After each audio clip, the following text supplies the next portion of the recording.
Clinton was standing perfectly still when it happened, right there on the polished floor of courtroom 6B. Under that humming flicker of fluorescent light no one ever bothered to fix. If you were in that room, you'd remember the moment, not because of what was said, but because of what stopped. The ceiling vent stopped rattling. The bailiff's knuckles, which had been tapping like clockwork against his clipboard, froze mid-motion. Even the fly circling the judge's head abandoned its lazy loops. Clinton Wells, decorated Army intelligence, stood in full-dress uniform, rows of commendations. Years of silence, trauma, and loyalty stitched into his chest. And then came the words that should have never been spoken. Not a knot. In that room, not to that man. Remove the medal, Judge Halverson said. Not please. Not for clarity, just a flat bureaucratic command. Remove the silver star, the one pinned over Clinton's heart, the one he hadn't even worn until this morning. He wasn't here for a trial, wasn't even a defendant. He was here as a character witness, called for a friend whose name you'd never know, because no one wrote down what came next. You don't understand, no cameras were allowed that day. The footage cuts out. The stenographer's notes end 2 pages early. And yet something happened. Because minutes after that order, Clinton's entire life disappeared from public record. I know this because I found a sealed file inside an abandoned VA database, docked behind a server label that was never indexed. No metadata. No timestamps. Just a PDF named 14 Vanguard Room. I should have closed it. You should too. But here we are. Back in the courtroom, Clinton didn't move. Not to argue, not to salute, not to obey. He just looked up, like he was seeing something behind the judge, or behind the judge's eyes. And then, God help me, he smiled. A soft, tired, knowing smile. One that made no sense until later, when the transcripts were reviewed. Because right before everything fell apart, a woman in the gallery said she was a reporter. Others swore she wasn't there at all, leaned forward, and whispered a name. Only Clinton heard it, and then he vanished. No resignation, no press. Statement. No missing persons report. His house in Tacoma was emptied within hours, family unreachable, Terry files redacted. Someone wiped him clean in a way that only insiders know how to do. And if you think that's the end of it, you haven't seen what I saw last night, because at 2:17 a.m., my phone rang. No caller ID, no signal trace, just one word spoken, low and clear. A voice I hadn't heard in 15 years. It said, wrong. Metal. And then the call cut. It wasn't the voice that shook me. It was the silence that followed. A click, then nothing. No tone, no deadline. Just the kind of quiet that doesn't belong on a phone. The kind you feel inside your chest like the moment right before a scream or a collapse. Maybe it was. Just bad reception. Maybe it was some prank call stitched together by AI and paranoia. But I swear on everything I've ever loved, that voice wasn't synthetic. It was tired. It remembered me. Meant it wrong metal. I sat in the dark for nearly half an hour, phone still in my hand, screen still blank. The room around me felt thinner somehow, like the air had been filtered out of it. I tried to play the call back, maybe some automatic record had caught it, but there was nothing in my log. No incoming number. Not even a missed call.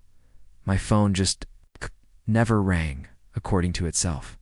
So I did what anyone would do when they've felt something unexplainably, told myself I imagined it, that maybe the pressure of digging too far into Clinton Wells' vanishing act had finally seeped into my sleep. The late hours. The archive crawls. The unmarked documents that shouldn't have been there, and yet were. I'd even found a photograph tucked in the margins of a declassified memo, with Clinton's face half turned toward someone cropped out, only the edge of their shoulder visible. A dark sleeve. Navy, maybe. Or something else. The file was labeled. Non-temporal incident, Halverson sealed. But that night? After the call the voice I remembered something I shouldn't have. Something that made the air around me turn brittle. I had met Clinton before. I knew him. Not just from research. Not just from FOIA documents and whisper-thin leads. I remembered a 4th of July, a bonfire at a base in Georgia years back. Uncle had served with him. Clinton was the only one who didn't drink. Said alcohol made the air feel too loud. Now that memory was back, clearer than it had ever been. The way Clinton had watched the fireworks, not like a celebration, but like they were evidence of something burning he'd buried long ago. He never clapped, never smiled. He just sat there, hands tight on his knees, whispering to himself in broken code. But here's the thing. My uncle died in 2003. That bonfire happened in 2009, in Clinton. He was already missing by then. I don't know what made me do it, but I pulled out an old external hard drive I hadn't touched in years. It's one of those ugly beige ones with duct tape over the ports. Must have pulled it from a salvage bin back. When I worked freelance, collecting corrupted media for courts and newsrooms to understaffed to hire actual investigators, it took 10 minutes just to mount. The folders were a mess of numbered chaos. But then I saw one that shouldn't have been there. Double quotes, Vanguard-04.wav. It wasn't a video, just a 6-minute audio file. No date, no context. I clicked play. Static, at first. Then a rustling of papers. A chair creaks. Silence. Then a voice not Clinton's but someone else. Male. Flat. Repeating coordinates. Over and over. 13 fives. Euro. Elevation variable. Confirmed contact. At thermal 0. Repeat, thermal 0. At minute 3, the feed cuts. Then something breathes into the mic. Not a person, not even human. You can hear the air bend. It's not in some horror movie cliche way, but like when a radio tower is too close to a storm front. And starts picking up frequencies no one's broadcasting, low, wet, whispering in vowels. Then silence again. At the 5:42 mark, Clinton's voice, not yelling, not panicked, just a statement, almost a whisper. He wore the wrong one. He wore the wrong goddamn one. I shut the file. My hands were shaking. Went to the kitchen and poured a drink, something strong. Didn't help. The hallway light flickered, even though I'd just changed the bulb yesterday. I told myself it was the wiring. This place was built in the 60s. Everything hums. But I didn't feel alone anymore. The kind of not alone you only feel when you know. Someone's in the house, but you can't hear them walk. Around 3 a.m., I heard the knock, soft, 3 times, measured, no doorbell. I live on the 2nd floor. Nobody knocks without buzzing first. I checked the peephole. No one. But when I opened the door, there was an envelope taped to the frame. No postage. No handwriting. Just a single photograph inside. Clinton, in uniform. At a courtroom podium, except this time, he wasn't wearing the silver star.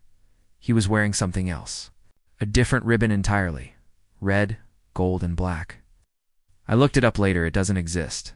Not in any registry. Not even among classified commendations. But someone had written 2 words on the back of the photo, scratched into the emulsion with something sharp. You saw wrong. And just like that, I stopped sleeping. I stopped trusting my own thoughts. I found video from the day Clinton vanished, an old courtroom tape that had somehow slipped through the purge. But when I watched it closely, frame by frame, the sequence changed. The first time I viewed it, he wore the silver star. The second time, the badge was gone. Mara leaned in, voice soft, almost apologetic. They told us to look for people like you. People who remember things, sideways. Not wrong, just out of order. Then she pulled a thumb drive from her pocket. This is the last trace I ever found of Clinton. But if you open it, you don't get to undo it. I opened it, just a still frame. A security camera feed from a naval base that doesn't officially exist, time-stamped exactly 3 days after Clinton vanished. The footage showed a shadow walking through a wall, not around it, not through a door, through it. The figure paused, looked at the camera, and the lens cracked on the inside, like something reached back through the feed and behind the figure. Written across the far wall in what looked like chalk, "Truth requires forgetting." Looked at Mara. She wasn't looking at me anymore. She was crying silent, choked sobs. Not because of fear, but because she knew what came next. "They'll find you," she said, "and when they do, they won't kill you. That's not how this works. They'll erase you. not from memory, from sequence. She handed me a Polaroid. It was a photo of me, but in the picture, I was a child, standing beside a man in uniform. Clinton Wells. I dropped it. "This isn't real," I said, voice cracking. But she didn't answer, because Mara wasn't in the room anymore. Just the chair she sat in, still warm, and a whisper from somewhere inside my apartment, not behind me. Inside me. Wrong metal. Right witness. That's when the lights cut. That's when the photo burned. And that's when I realized they never erased Clinton. They just moved him to the part of time we're not allowed to remember. I thought it was over. I really did. After the night, Mara vanished. Vanished is even the right word. I stayed off-grid. Burner phone. Cash-only motels. No online traces. For weeks, I drove with no direction, no map. Just a feeling pulling me west. Somewhere beyond the noise of cities. Somewhere the signal couldn't reach. I told myself I was looking for closure. That if I could retrace Clinton's steps, maybe, I'd find something final, something solid. But deep down, I wasn't searching for truth. I was chasing a version of reality that didn't keep shifting every time. I blinked. It was in New Mexico where I found what I thought was the answer. An old ranger station near White Sands, long, abandoned, tucked behind government fencing that didn't look recent. No warnings. No surveillance. Just a steel structure half-eaten by the sun, still humming faintly from some buried generator far beneath. The walls were papered with static bleached maps, the kind that show elevations that no longer exist. Whole valleys and mountains that had been erased in the last 20 years. Coordinates I recognized from the audio file on the hard drive. Thermal 0, November Sierra. A red X burned into a plastic overlay under a cracked glass panel. It didn't feel hidden. It felt left. For me, like someone knew I'd be foolish enough to chase the breadcrumbs this far, and in the center of the floor, beneath a warped ceiling vent and a hanging coil of coaxial wire, was a locker. Inside, a single duffel bag, a mold-dripped notebook, and Clinton's badge military issue, scorched at the edges but real. I held it in my hand, the weight of it, the certainty. Maybe, just maybe, this was proof that I wasn't spiraling, that he had existed, that everything that happened in courtroom 6B was real. I flipped open the notebook, handwritten pages, Linton's handwriting. I knew it immediately, because it mirrored the half-page I'd once found folded inside a discarded VA file years ago. Same slant, same compulsive underlining of phrases like external override and temporal displacement classified. But something else caught me. On page 7, he had written this: "They'll let you find the truth, but only the version they need you to believe. It's not about hiding. It's about overloading. Make them chase the wrong memory. Make them feel like they've solved it." I didn't get it at first. It read like a man unraveling, not a man warning someone. But as I kept reading, a timeline started to form. Clinton had been part of an experimental psychological operations unit, one buried beneath DARPA, funding, and NASA-sourced simulations. But here's the part that cracked the floor under my feet. He wasn't a test subject. He was a handler. He was running the operation, and for a split second, that gave me power. I thought I had it, the real story, the hidden truth. The military had created a conditioning program so potent it could induce false memories, not just in individuals, but in entire rooms, controlled delusions, weaponized narrative collapse. Clinton had walked into courtroom 6B not as a victim, but as a trigger. The order to remove his medal wasn't humiliation. It was activation, and then came the memory, not a flashback. It's not a dream. Collision. Suddenly I remembered the first time I ever saw Clinton Wells. It wasn't at that bonfire. In Georgia.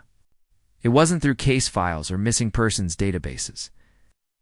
I remembered him standing over my bed when I was a child, speaking into a handheld device shaped like a flattened coin, repeating phrases I couldn't understand then but now echoed. In perfect clarity, subject responsive, loop embedded. Memory gate primed. It wasn't a dream. It wasn't fantasy. I remember the exact stitching on the shoulder of his uniform, the dust under his boots, the smell of burnt plastic. As that memory surfaced, everything shifted. All the threads I'd been following unraveled at once. I wasn't investigating Clinton. I was circling around a loop that he had programmed me into decades ago. The moment I thought I uncovered the truth, I was standing in the middle of a false resolution or reward, designed to make me stop looking, because the real answer was never about the metal. It was about the memory and how they placed it. I ran from the station that night, duffel bag in hand, notebook clutched to my chest like a lifeline. But as I drove, I saw it. The sky didn't move right. The stars blinked in sequences, not twinkles, but pulses, timing patterns. I turned on the radio, static on every station, except one. A preacher's voice, low and warbling, almost friendly. Some truths don't set you free. They program you to believe you were ever bound. I pulled over, heart shaking. I opened the notebook again, flipped to the last page. No ink, just indentations. I shaded over it with a pencil. From the glove box, the words that appeared made me forget how to breathe. When you hear the name they never gave you, run. Run, because that's when the real version wakes up. And just like that, I remembered something else. Something buried so deep it had teeth marks in it. When I was 7, there was a kid in my school who vanished after recess. No trace, no search party, no assemblies. Just gone. What's strange isn't his disappearance, it's that no one else ever mentioned him again, not teachers, not classmates, not even his parents, who I remember screaming in the parking lot for hours. I didn't know his name then. But now as I read those words, it's surfaced. It's not a first name. Just a last dot. Wells. I wasn't investigating Clinton. I am Clinton, or at least I was supposed to be. The real Clinton vanished long before courtroom 6B. What's walking around now, what the cameras saw, was someone wearing him. Projection. A loop. Maybe AI. Maybe psychological warfare. Maybe something worse. But that was the twist. The courtroom never existed. None of it was real in a linear sense. The gallery, the judge, Mara, the static-filled audio, the reverse blink. It was all one long loop, programmed to contain a memory glitch they couldn't delete. So they built a story to trap it in. I was that trap. Every time someone digs too deep, they activate the loop. They see Clinton. They hear the metal. They chase the file until the twist resets, until the story begins again, with a voice saying Clinton was standing perfectly still when it happened. ... But this time, if you listen closely to that first line, you'll hear it spoken by someone else. Me. Because I'm watching now, and so are they. The question isn't what happened to Clinton Wells. The question is, what name did they give you? You weren't the only one watching. You thought you were. You thought you found this story by accident. Some viral mystery buried in a corner of the internet, stitched together with keywords like real unsolved case, what the government never released, and memory glitch no one can explain. But that's how they lure you. That's how they keep the loop alive, by convincing you that you arrived here on your own. But didn't someone lead you here? And now, whether you realize it or not, you've been seen. The first sign came 3 nights ago. I hadn't slept.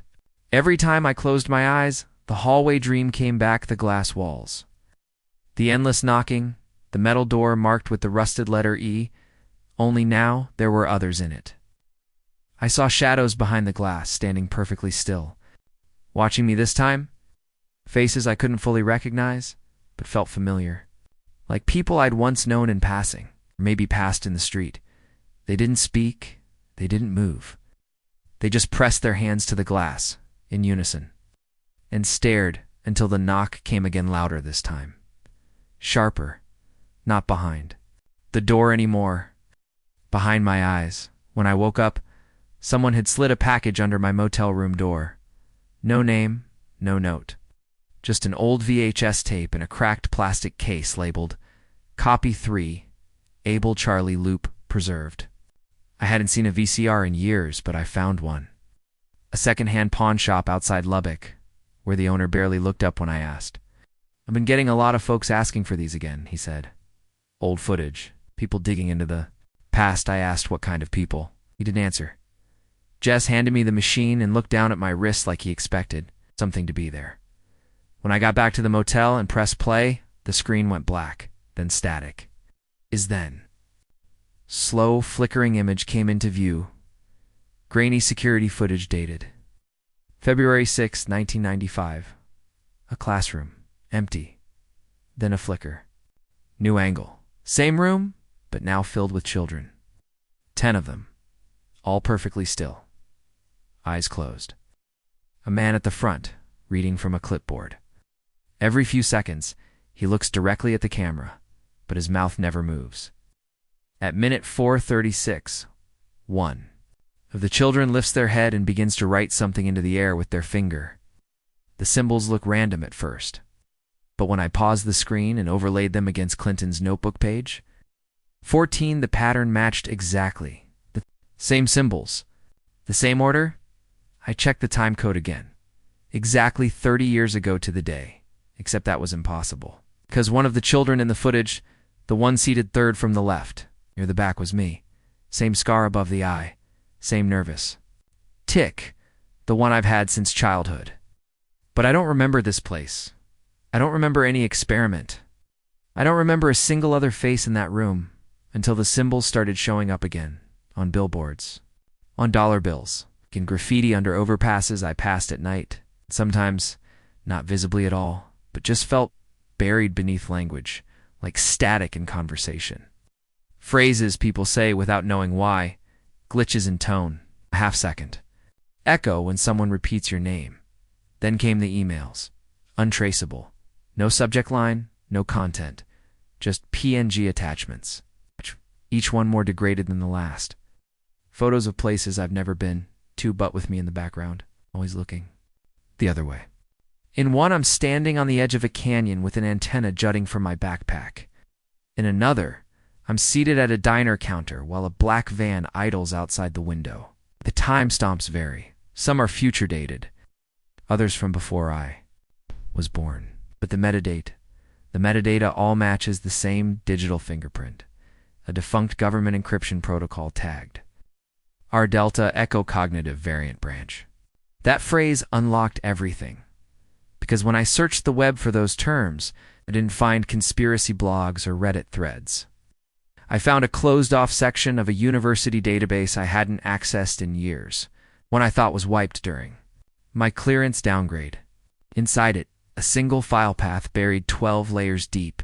Observer notes Wells incident recur iteration 1089.